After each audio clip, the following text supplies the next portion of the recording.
Assalamualaikum warahmatullahi wabarakatuh. Rekan-rekan sekalian, kembali kita berjumpa di Jejak Semesta 65 Channel. Semoga kita semua dalam keadaan sehat walafiat, di bawah lindungan Tuhan Yang Maha Kuasa, sehingga kita dapat melaksanakan kegiatan kita sehari-hari dengan sukses dan nyaman. Saudara sekalian, kali ini kita akan mengukakan sebuah uraian atau risalah singkat dari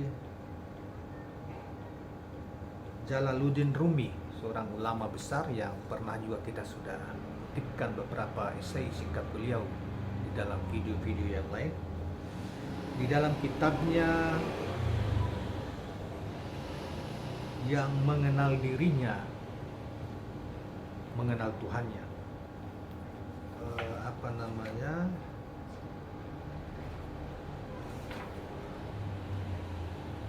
ini dalam bahasa Inggris diterjemahkan kitab ini dalam bahasa Inggris dengan judul Sign of the Unseen, The Discourse of Jalaluddin Rumi. Saudara sekalian, baiklah, dengan subtema atau subjudul di dalam atau judul di dalam risalah ini adalah tubuh dan jiwa sebagai amanah. At-Tabek berkata, "Keagungan apakah yang telah membuat Maulana menghargaiku? Aku tidak pernah mengharapkan ini. Pikiran itu tidak pernah terlintas pada pikiranku, karena aku hanya layak untuk berdiri rendah hati siang dan malam. Di antara jajaran mereka yang siap melayaninya, aku masih belum layak untuk menghargai penghargaan itu. Keagungan macam apakah ini?" Guru menjawab, "Orang ini adalah salah satu dari kalian yang memiliki cita-cita mulia. Tidak peduli betapa tinggi derajat yang kau capai. Tidak peduli betapa penting dan terpuji apa-apa yang engkau perhatikan. Cita-citamu yang paling mulia, engkau menganggap dirimu tidak sempurna, tidak puas dengan dirimu, dan berpikir masih memiliki jalan panjang untuk dilalui. Meskipun hati kita pernah melayani Tuhan, tapi kita masih mengharapkan penghargaan resmi karena bentuk luar yang terpisah dari isi. Seperti benda yang tanpa isi, dia tidak dapat dipengaruhi. Dia juga tidak dapat dipengaruhi tanpa bentuk, seperti biji yang apabila engkau sebar tanpa kulitnya, biji itu tidak akan tumbuh. Tetapi apabila engkau menanamnya pada tanah bersamaan dengan kulitnya, dia akan tumbuh menjadi pohon yang mengagumkan. Atas dasar itu, tubuh pun sama pentingnya secara prinsip. Karena tanpa itu tidak ada kerja yang mampu dipengaruhi, tidak pula tujuan tercapai. Demi Tuhan, mata orang-orang yang telah mengetahui makna hakiki dan dia menjadi makna hakiki, dia akan mengetahui bahwa hal yang paling penting adalah makna hakiki." Seorang darwis pergi, saya ulangi, di dalam hubungan inilah bisa dikatakan bahwa 2 rakaat salat akan lebih baik daripada dunia ini beserta seluruh isinya. Ini tidak berlaku pada setiap orang, tetapi berlaku kepada orang-orang yang mempertimbangkan lebih serius kehilangan 2 rakaat daripada kehilangan dunia ini beserta isinya. Orang yang merasa lebih berat kehilangan 2 rakaat daripada kehilangan kepemilikan terhadap seluruh dunia. Seorang darwis yang pergi ke hadapan seorang raja, sang raja menghadap padanya lalu mulai berkata, "Wahai Zahid, engkaulah yang jahid." Sang darwis menyelah, "Bagaimana mungkin aku menjadi seorang jahid?" tanya raja, "sedangkan aku memiliki seluruh dunia." "Tidak," jawab sang darwis, "engkau melihat itu dengan cara yang salah. Dunia ini dan dunia selanjutnya bersama seluruh kerajaanmu adalah milikku Aku telah mengambil semua kepemilikan alam semesta. Engkau hanyalah isi kain dan lapnya. Kemanapun engkau berpaling, di sanalah wajah Tuhan. Wajah itu sesungguhnya beredar tidak terganggu dan kekal, tidak pernah berhenti. Pecinta sejati mengorbankan dirinya sendiri kepada wajah ini dan tidak mencari apapun demi imbalan.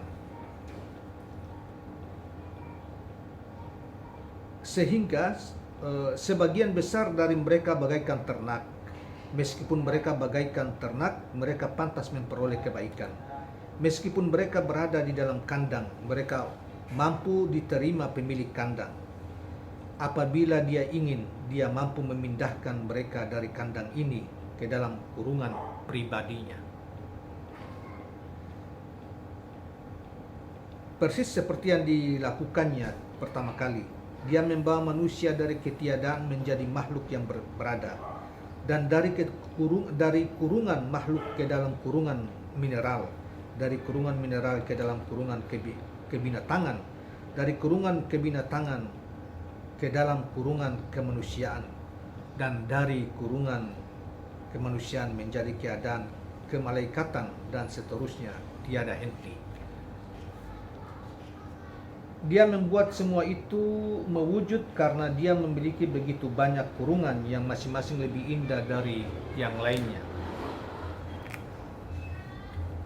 Dari keadaan ke keadaan mereka telah menderita, maka mengapa mereka tidak beriman? Dia membuat seluruh hal tersebut mewujud agar kalian tahu bahwa di sana terdapat keadaan lain yang menunggu di depan. Bukan yang akan engkau tolak dengan perkataan, ini demikian adanya. Seorang perajin ahli mempertunjukkan keahlian dan kerajinannya agar orang lain mempercayainya untuk dapat mengerjakan kerajinan lainnya yang masih belum dikerjakan. Demikian pula seorang raja diberkahi pakaian kebesaran dan memberikan anugerah agar kebaikan dan anugerah lainnya dapat diharapkan darinya. Tidak agar orang berkata, ini demikian adanya. Raja tidak akan memberikan kebaikan lagi dan mengisi mereka dengan segala yang telah diberikan kepadanya.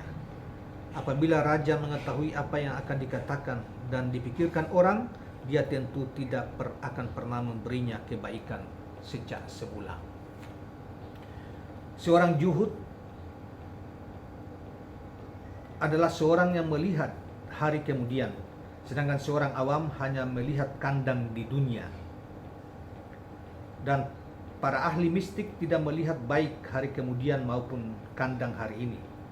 Sejak pandangan mereka jatuh pada permulaan, mereka tahu bagaimana akhir segalanya akan terjadi. Seperti seorang ahli yang menanam gandum, dia akan tahu bahwa gandum itu akan tumbuh. Dia mengetahui hasil dari sejak awal. Demikian pula dengan tanaman gerst, jenis gandum, padi, dan seterusnya. Ketika sang ahli melihat permulaan sesuatu, meskipun pandangannya tidak pada akhir, dia mengetahui apa yang akan terjadi pada akhirnya. Orang seperti itu sangatlah jarang. Mereka yang dapat melihat sampai ke akhir sesuatu hanya sedikit, sedangkan mereka yang selalu berada di dalam kandang adalah binatang ternak. Manusia memiliki pembimbing untuk setiap usaha kerasnya. Tidak ada satu pun yang mampu diusahakan sampai luka, kerinduan, dan cinta pada satu hal dibangunkan dalam diri manusia. Tanpa luka dan rasa sakit, usaha keras seseorang tidak akan menjadi mudah. Tidak peduli itu urusan dunia ini atau lain, perdagangan, pengangguran seperti ulama, astrologi, dan lainnya. Maryam tidak pergi ke pohon yang diberkahi sampai dia mengalami kesakitan saat melahirkan, dan rasa sakit dari kelahiran bayi datang padanya di dekat ranting pohon kurma. Rasa sakit membawanya menuju pohon, dan pohon kering itu memberinya buah-buahan. Tubuh kita persis seperti Maryam, dan kita masing-masing menanggung seorang Isa. Apabila mengalami rasa sakit kelahiran, Isa kita akan lahir. Tetapi apabila tidak ada rasa sakit, Isa kita akan kembali pada asal mulanya, melalui jalan tak tampak dari tempat dia datang, dan dia akan tetap hilang. Jiwa berada dalam kemelaratan dan tubuh berada dalam gelora. Setan memakannya sampai muntah, hingga Jamsid tidak memiliki makanan apa-apa. Sembuhkan dirimu sendiri sekarang, sementara Isahmu berada di bumi, karena ketika dia telah diangkat ke surga, penyembuhan harus terpisah.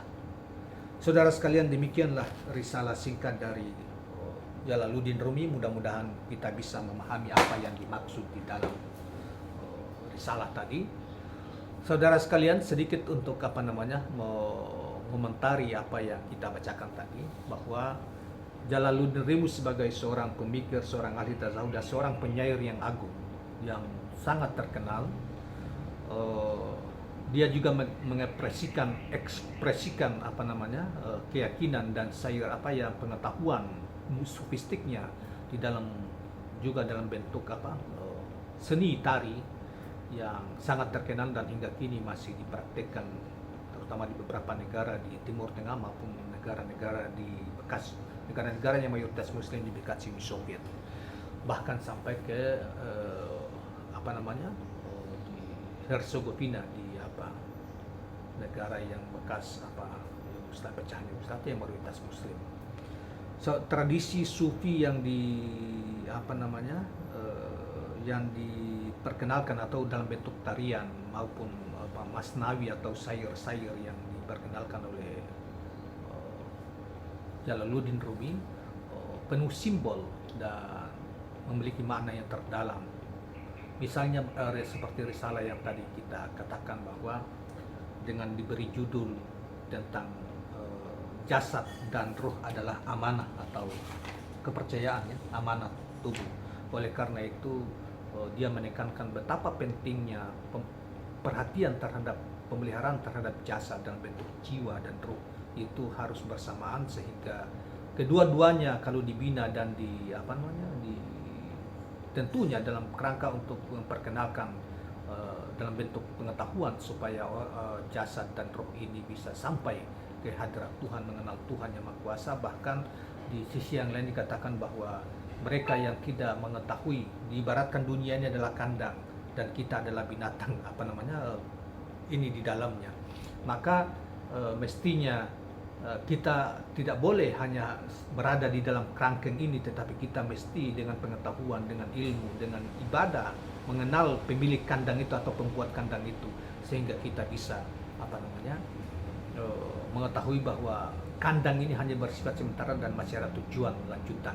Oleh karena itu di dalam uraian yang lain dikatakan bahwa bagi jahid adalah mereka yang berjuang, mereka yang mengambil jalan untuk tidak terlalu peduli dengan dunia, tetapi karena mereka menekankan pada peribadatan kepada Tuhan dan pengetahuan yang untuk mengetahui tentang Tuhannya, membangkitkan kesadaran ketuhanannya, karena dia tahu bahwa dunia ini hanya bersifat sementara dan pandangan mereka bahwa masih ada lagi kehidupan yang lebih kekal berikutnya, dan oleh karena itu mereka tidak terjebak dalam kehidupan dunia yang sementara yang penuh simbol foya-foya atau kemerlapan semu. Seperti itulah kira-kira gambaran sebagian dari makna yang bisa kita petik dari apa yang digambarkan dalam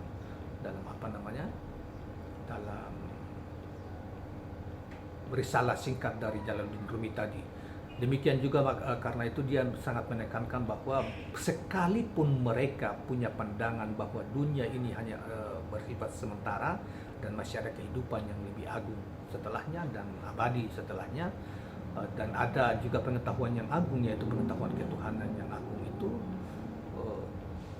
dianggap bahwa mereka sama sekali tetap tidak juga harus ditinggalkan, karena beliau mengandaikan misalnya biji-bijian ke seseorang yang ingin berkebun atau petani tahu persis bahwa kita harus menanam dengan biji-bijian, harus dengan kulitnya. Kalau hanya dari dalamnya saja, dia hanya batinnya saja, maka biji-bijian atau biji yang terlepas dari kulitnya bakalan ditanam tidak akan tumbuh, Oleh karena itu kulit tetap penting, sekalipun dia hanya kulit tetap penting, karena itu menjadi untuk dunia dia menjadi semacam atribut semacam wadah atau media yang ketika ditanam dia ikut menumbuhkan apa yang di dalam inti biji itu. Nah, itu yang digambarkan oleh Jalaluddin Rumi, bahwa jasad yang nyata ini itu juga tetap penting, bukan berarti bahwa kemudian diabaikan karena lebih penting dari roh, tidak. Kedua-duanya sangat penting. Oleh karena itu dikembangkan dan ditumbuhkan, dan bahkan pertanggungjawabannya di akhirat kehadirat Tuhan juga hadir secara zahir maupun batin. Oleh karena itu di dalam beliau Jalaluddin Rumi memberi judul dalam esai yang singkat itu dengan judul tubuh dan jiwa sebagai amanat atau titipan kepercayaan dari Sang Khalik, Sang Maha Pencipta, Allah Subhanahu wa Ta'ala. Saudara sekalian, demikianlah tambahan kita untuk memahami apa yang dimaksud dengan Jalaluddin Rumi di dalam risalah tadi, dan mudah-mudahan bermanfaat, dan kita bisa, kalau pemahaman saya terbatas terhadap apa yang ditulis ini, mohon dimaafkan, dan ini sebagai pengantar perangsang untuk saudara sekalian, penonton dan lain sebagainya, untuk lebih mendalami pikiran-pikiran Jalaluddin Rumi, ataupun untuk mengantar kita untuk memahami tentang realitas kerasulan, kenabian, realitas tentang Al-Quran dan lain sebagainya, di mana pengetahuan pribadi kita sangat terbatas. Kita memerlukan pengetahuan mereka yang memiliki pengetahuan luas tentang soal-soal ini, yang kemudian kita belajar melalui mereka. Terima kasih. Assalamualaikum warahmatullahi wabarakatuh, dan kawan-kawan sekalian jangan lupa subscribe, share, dan like channel ini.